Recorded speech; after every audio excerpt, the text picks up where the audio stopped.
Hello, everyone, and welcome once again to We Only Look Thin. I am Donald Weigel. And I am Catherine Weigel. She is talking like a robot for some reason. A robot. Wow, I can do what I want. It's my podcast. 50%. An inspirational robot, would you say? Very inspirational. Very robot. inspirational, yes. So this week we thought we would tackle a little question people ask all the time, and that's, what is our one weird trick for losing weight? People have asked both of us, so what are you doing? How are you doing this? And they seem entirely disappointed when we tell them that we're the truth. Yeah, they the want truth. to know. It's like one weird trick, like, oh, all I did was blank, and it was as easy as that. Yeah, they're hoping that we say something like, just don't eat okra, and the pounds will come right off. Sherman Oaks doctors don't want you to know that this one weird trick burns all the belly fat. Yeah, exactly. It's all a lie. So we thought we would start off with a list of things that before we did our current weight loss plan, that we had thought about doing in order to lose weight. So I went to any length to avoid actual changes in my lifestyle. Like, I wished and prayed for some pretty dramatic things to happen in my life, and actually thought of them as viable options for sustainable weight loss in the past. Yeah, and the one that I thought about all the time, and I still think about all the time, was going on Survivor, because they don't get a lot of food, and you see at the early episodes, the people are one weight, and then by the end, they've all dramatically lost a lot of weight because they're just eating rice for 40 days, and I honestly thought that might be a viable way to lose weight. It goes back into wow, must be nice to starve on an island. So, we would starve on an island instead of actually making sustainable life changes. So one way that I, really thought, maybe it was just watching lots of soap operas with my grandmother when I was a kid, but I thought going into a coma would be a fantastic way to lose weight. Like, you're just laid out for, 2-3 months, and then you're magically slim. Yeah, you're literally on a liquid diet. So how could you not lose weight? Exactly. I also thought about getting a tapeworm, how that might be nice. I actually, I remember learning about tapeworms in, science class, and I was like, wait a minute, where could I find one? That is horrifying. It is horrifying. And truly horrifying. I think television also has taught me that there are other ways. I remember watching a season of The Real World back in the day on MTV, where one of the... I know exactly what you're talking about. The housemaids literally had her jaw wired shut for a couple of weeks because she wanted to lose weight, because she wanted to be a singing sensation. And for as much as people were like, that's crazy, I'm like, where's our wire? Do we have wire that I could wire my jaw shut so that I just couldn't eat? Yeah, she joked about talking like Thurston Howell III because her jaw was wired shut, and that for some reason has stuck with me for the last 30 years or whatever it's been. I also have sometimes wished for a terrible stomach flu, and I hate the stomach flu, but it was better than the idea of actually exercising and counting calories. I remember having the stomach flu, and while I was, lying in bed going wow, I wonder how much weight I'm losing right now. This is the start of something magical. And then being down on the scale 7 pounds and feeling wow, this is a great victory as I'm crawling to the kitchen trying to get some water. So I also, because I watch a lot of TV and movies, I feel like cryogenic sleep would also be a great option, because you're traveling to Mars, and you're in this kind of cocoon, and they shut you down, and then maybe by the time you get to Mars you're really thin. I just want to say, from a science standpoint, this one doesn't even make any sense, because the idea is that they slow your body functions down so much that you wouldn't really lose any weight. I mean, you might, on a trip to Mars, you might lose a half a pound or something. I don't need your negativity in my life. I just want to lose weight in sleep. Cryogenic sleep. I just want to sleep a lot. So all right, I apologize. So another thing that I've wished for was literal magic. Or bargaining with some sort of higher power to, if you would just please make me thin, I promise I'll be good from now on. Yeah, it's like a kid saying oh, I promise I'll be good. No, it's not going to happen. Nothing happens without effort. So, Another option would be like being on the run for some reason, like in some sort of mobster situation where you saw them kill someone in a train station and then had to go live with the Amish on a farm and like learn to live off the fat of the land. As you do. As you do. I thought maybe, just being on the run would be a romantic way to lose weight. I've hoped for alien abduction. I mean, for multiple reasons. One, being abducted by aliens would be cool. Actually, probably would be horrible. The truth is out there. The truth is out there. But also because I would hope that they would, choose me to do weight loss experiments upon. For some reason. Use their advanced alien technology to instantly help me lose weight so I wouldn't have to do it myself. The Thinspiration is out there. and this is, we're going to conclude with this one, which I think is absolutely bananas now that I'm a grown up, but I have actually thought that maybe having a shark bite off one of my legs would be like an instant way to seriously drop 50 pounds. Like, I don't know if I like the leg part. I sort of always imagined the shark would bite off like my middle, like in just exactly the right way. Just enough fat. Yeah, just enough fat so that I would lose a few pant sizes. But actually thinking to myself, like, gosh, I wonder how much just my leg weighs. Like, how?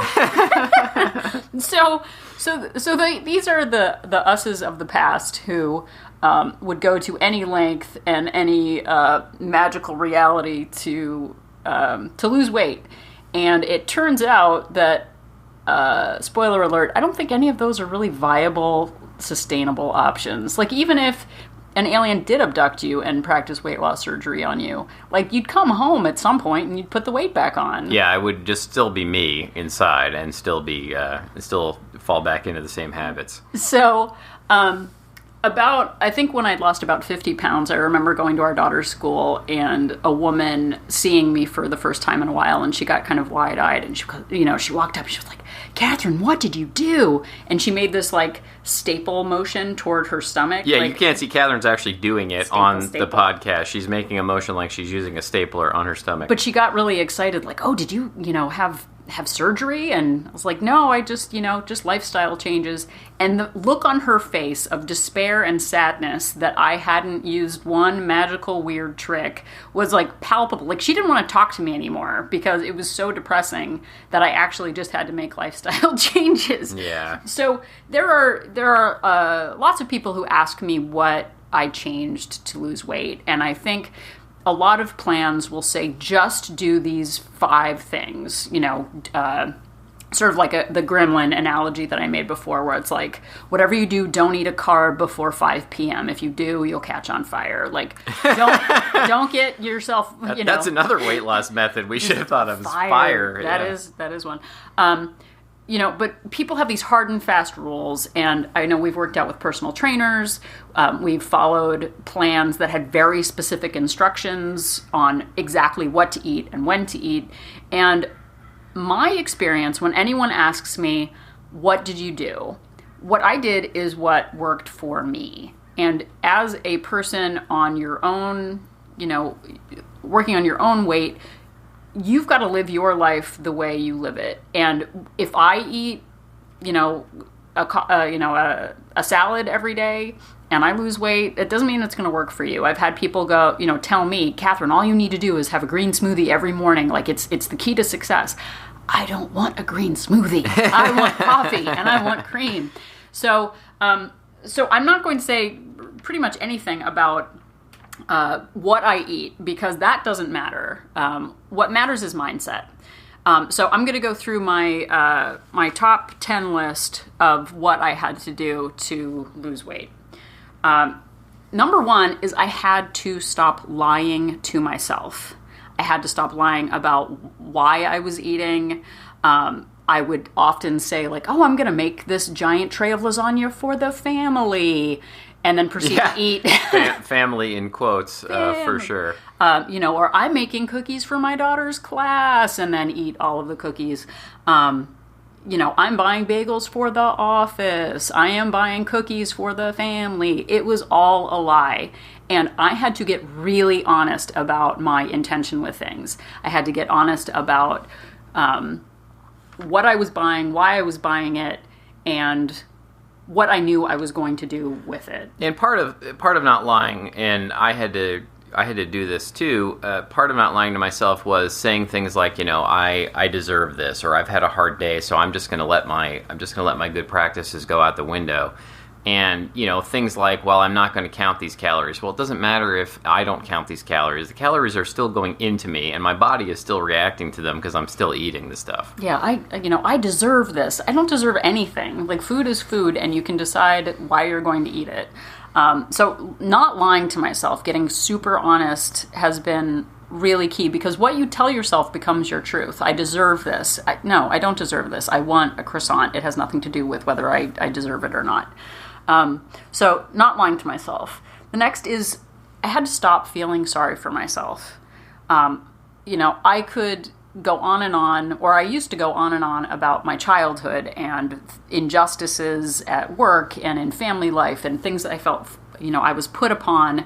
Everyone else has it better or easier than I do. They have more money. Oh, they have more free time. Oh, must be nice to be able to run 5 miles in the morning. Like that, I don't have that life. Yeah, and also, I would tell myself, oh, other people get to eat whatever they want. Why shouldn't I get to eat whatever I want? And the truth is, people don't. I mean, there may be those magical people out there who can, but eventually it catches up to everyone. And, the truth is I was eating too much and not moving enough. Yeah, and feeling sorry for myself and comparing myself to others is not going to make any weight come off. So I had to, which leads me to the next thing, I had to stop making myself the victim of my life. Like I said, I felt put upon, overworked, underpaid, underappreciated, too stressed, too tired, too busy, and I wore my victimhood as a badge. I think that there's a thing in our culture of like, oh boy, I worked more hours than you, or oh, I had to stay at work late, or oh, I had to do all this stuff this week, and nobody wants to hear a victim. Just like, I feel like there should be like an award or a medal store for people to give them their big trophy for having the hardest life. Yeah, and this goes back to lying to myself too, telling myself all of these excuses why I can't do anything, and instead of focusing on what I can do and the small changes that lead to big changes that I could actually do, I was ignoring those. So in January of 2016, where I could barely fit into my size 22 jeans, all of this was going on in my head. I was lying to myself, I was feeling sorry for myself, and I was making myself a victim. And on that day, when I was at my darkest place, having, lied, felt sorry, and felt like a victim, I paused. And this takes me to my number 4, is I had to do something. I had to do anything right now. I couldn't overthink it. I couldn't plan for 6 months for it. I didn't need to research for, a month on the perfect plan, the perfect solution. I didn't have to wait for my life to not be busy, not be crazy, not be overwhelmed. All of those excuses, And it's about, there's never going to be that perfect time. There's never going to be that perfect moment. You're not going to get hit by a bolt of lightning that suddenly gives you the inspiration to do this. In my case, I guess my bolt of lightning was a diabetes diagnosis, but I still didn't want to. I didn't, I would not recommend waiting until you get a type 2 diabetes diagnosis from your doctor. You can go out and take a walk right now. Well, and people say that too, like, I don't think I've hit rock bottom. Like, I don't have that motivation. Like, I don't suggest anyone sit in their car crying on New Year's because they're going to rip out of their jeans. Like, I don't want anyone to hit rock bottom. But what I would suggest is just doing anything. I don't care if your laundry needs to be done. I don't care if your house is a mess. I don't care if you have guests coming this weekend. If you have a lot of work going on, none of that is going to magically go away and make this perfect blank slate for you to start your new fantasy self-life. You just have to do something, anything. And that is what I did. I decided that day that I was just going to start counting calories. I didn't overthink it. I didn't, plan for 6 months for the perfect thing. I just decided that I would start tracking calories. So I also knew that, based on feeling sorry for myself and making myself a victim, that the voices in my head were not what I needed to get by. Like, hey, loser, ugly, whatever. Like, I was self-aware enough to know that I needed other voices in my head, not magical ones, but actual, real, live voices. So that takes me to number 5. And I was sort of, my own pride. I like to think I have all the answers to things, and I don't like people telling me how I should do something. And, but it turns out that some outside good advice is helpful. It is. So that's when I started listening to podcasts like this very inspirational one. What? Podcast. It's a thing. But I've heard before that you become like the 5 people with whom you spend the most time. So if you're around people who are, going drinking on weekends and complaining about work and feeling sorry for themselves, you're going to start absorbing those kinds of behaviors. And that's what I did for years. Complain, and it got me nowhere. So I started listening to podcasts with people who were the kind of people I wanted to be like. So that's when I found the Half Size Me podcast, which is, like I've said before, it's a weight loss podcast that interviews people in long form, 45 to 60 minutes, and really hearing about people's journeys, the long run of them, not just like, oh, eat a salad and one weird trick.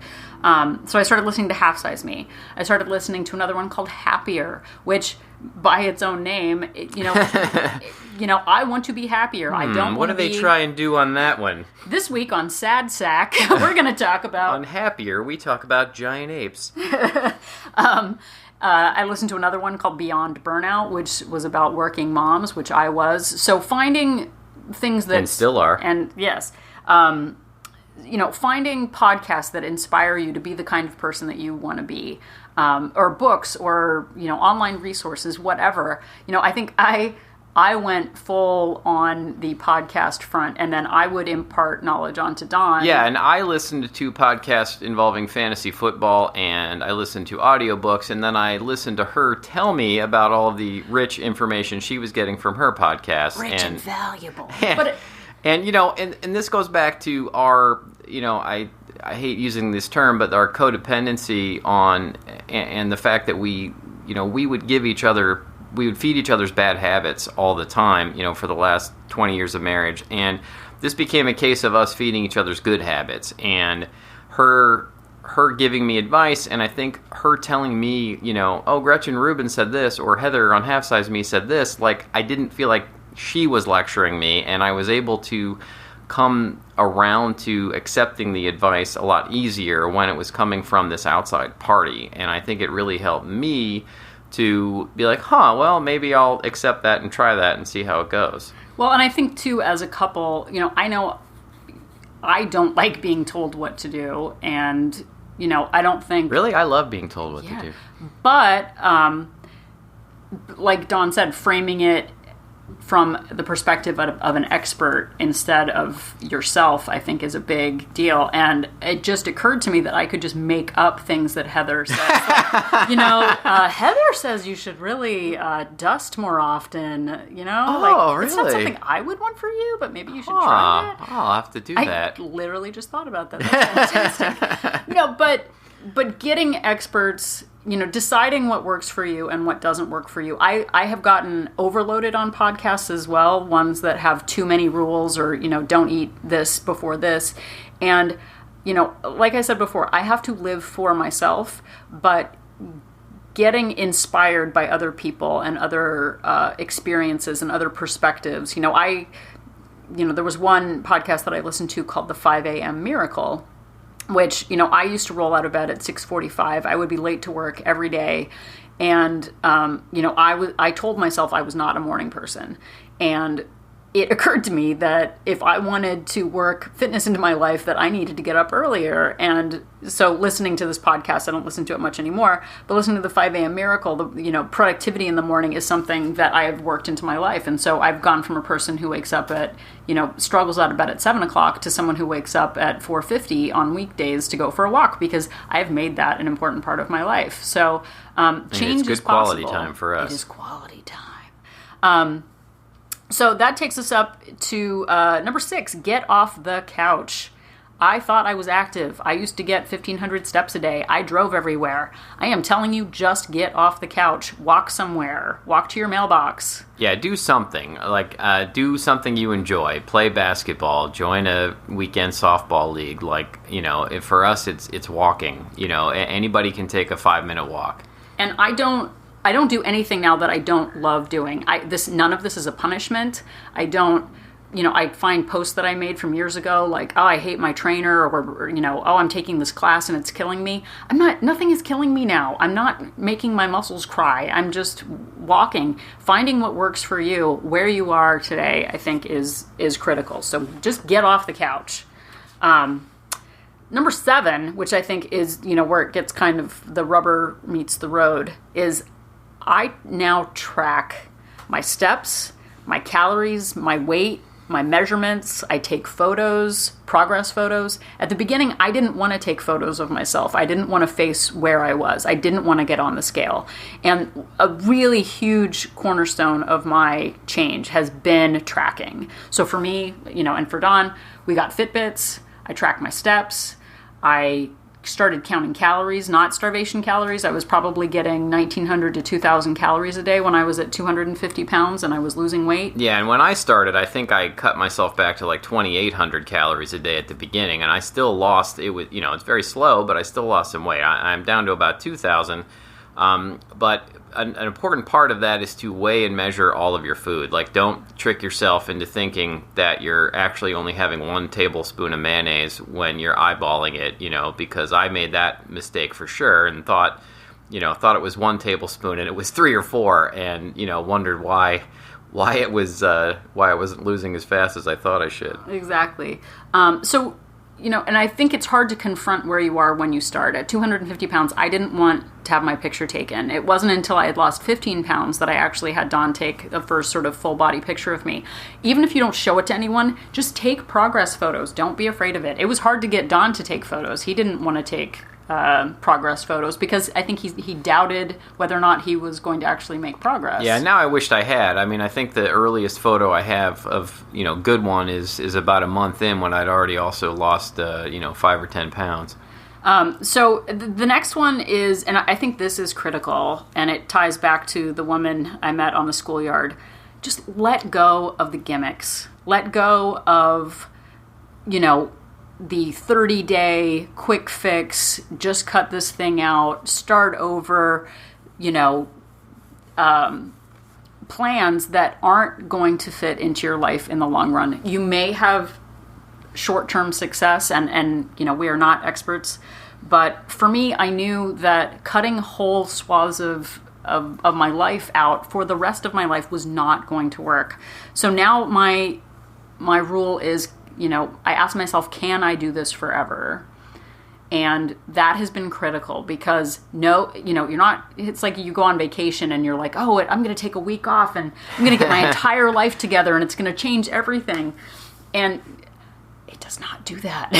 30 days is not going to change your life. Change comes from slow, sustainable habit changes over time. Yeah, and when I first started, I went hardcore, with a diabetes diagnosis. I went hardcore, no sugar, no flour, and no starches. And I did that for a good while, and I realized that I just wasn't going to be able to do that forever. Well, and your doctor also said, you had to get super serious, but you now, and I think I tried to explain that, or tried to talk to you about that. It's let's not worry about the forever of your diagnosis, but let's get get some weight off, and then we'll like reassess the situation. Yeah, and I was sad. I mean, I was like, the idea of not ever having pizza again was sad to me. And, you know, it turned out it wasn't forever. It was just for a while that I didn't have those things, and I've worked them back into my life, and I know I can do this forever. Well, and I'm not, you know, with Weight Watchers, I think there were times when I thought like eating 100-calorie packs of things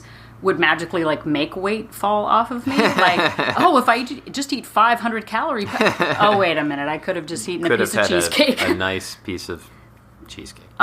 So I'm just doing it differently. I'm letting go of all the quick fix pill diet wrap 1 week, you know, hardcore whatevers. So that's my number 8.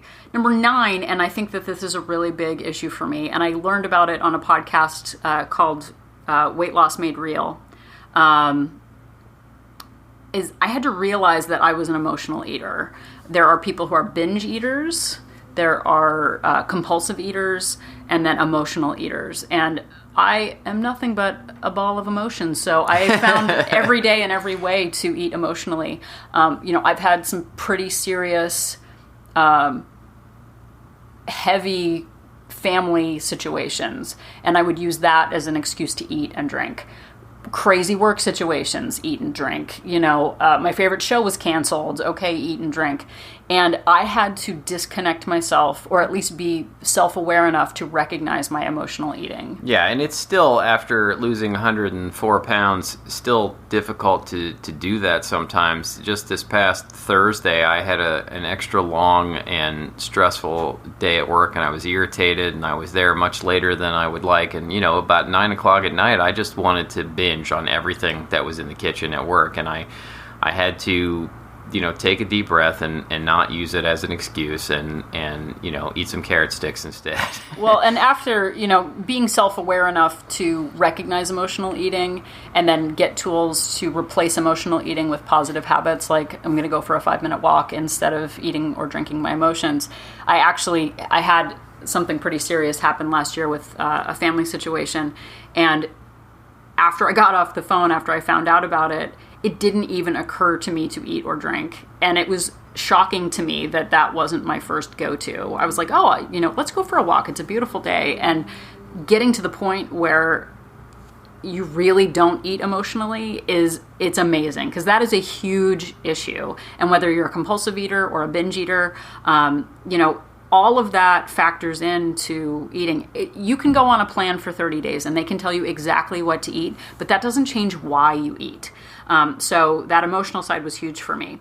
So the final point of our list, number 10, stop quitting. And stop coming up with excuses to quit. You know, you have a bad day. You know, it's somebody's birthday at work, and you end up having the cake. Like, that is not an excuse to quit forever. You know, and I've had, you know, every time I've gone on and off Weight Watchers 20 times, if I went up on the scale, I would stop going to Weight Watchers. So stop quitting. Stop quitting when the scale goes up. Stop quitting when you're not motivated. I'm not. How much are you motivated, Don? None? None motivated. None motivated. Motivation is like a prom date that stands you up. Like, you cannot just wait for prom to show up and the guy to show up to take you on this magical adventure where you feel eye of the tiger. You just have to show up every day and do it whether you want to or not. Yeah, and it's the rest of your life, and you have the rest of your life, and you don't need miracle success. You just need slow, sustainable change, and you can do it. If I can do it, anyone can. Seriously. Well, and over the course of a year, I gained, I weighed in weekly. I gained weight probably 25 times, and I still lost 80 pounds in 1 year. And if I had given up after that first time the scale went up 2 pounds, like, I can't imagine what would have happened. And I quit so many times before. So stop quitting. Stop quitting when you're stressed, when you're anxious, when you have a family crisis, waiting for the perfect day, waiting for New Year, waiting for whatever. Just do something today and tell yourself that there's no end to this, because there really isn't. Just because I've lost over 100 pounds doesn't mean that this is over for me. Like, I have to keep doing this forever. And there is no end to this. It's just slow, sustainable habits. There's no end. Oh, sorry. Spoiler, number 11. Part of me feels like that's just a terrible thing to tell people. There's no end. It's never over. But really, I think that it's that mindset that has kept me going, actually, that it's not a finish line. And, just because I've gotten really close to my goal weight doesn't mean that suddenly I can do whatever I'd like. So unless you live near a bunch of sharks and have delicious chum leg, as I like to call it. Or you unearth a book of magical weight loss. Just do something. Do anything. Be honest about who you are, what you like, what you don't like. Don't do it for anyone else. Do it for yourself. And, the one weird trick is you. You're the trick. You're the weird. You're the trick. Sorry that we called you weird. Sorry. Sorry, not sorry. So that's all we have time for today. Thank you so much for listening. Yes, you can find us at weonlylookThin.com. You can find us on Facebook, We Only Look Thin, Twitter, at We Only Look Thin, Instagram. Please rate us on iTunes, and it doesn't matter what you did yesterday, only what you do tomorrow. Tomorrow. And right now, do something good. Do something good. Thank you. Bye. Have a good week.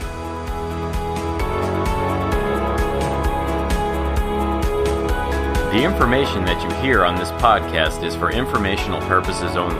The hosts are not medical professionals. You should always consult with your doctor, nurse, or other certified health professional before beginning any diet or fitness program.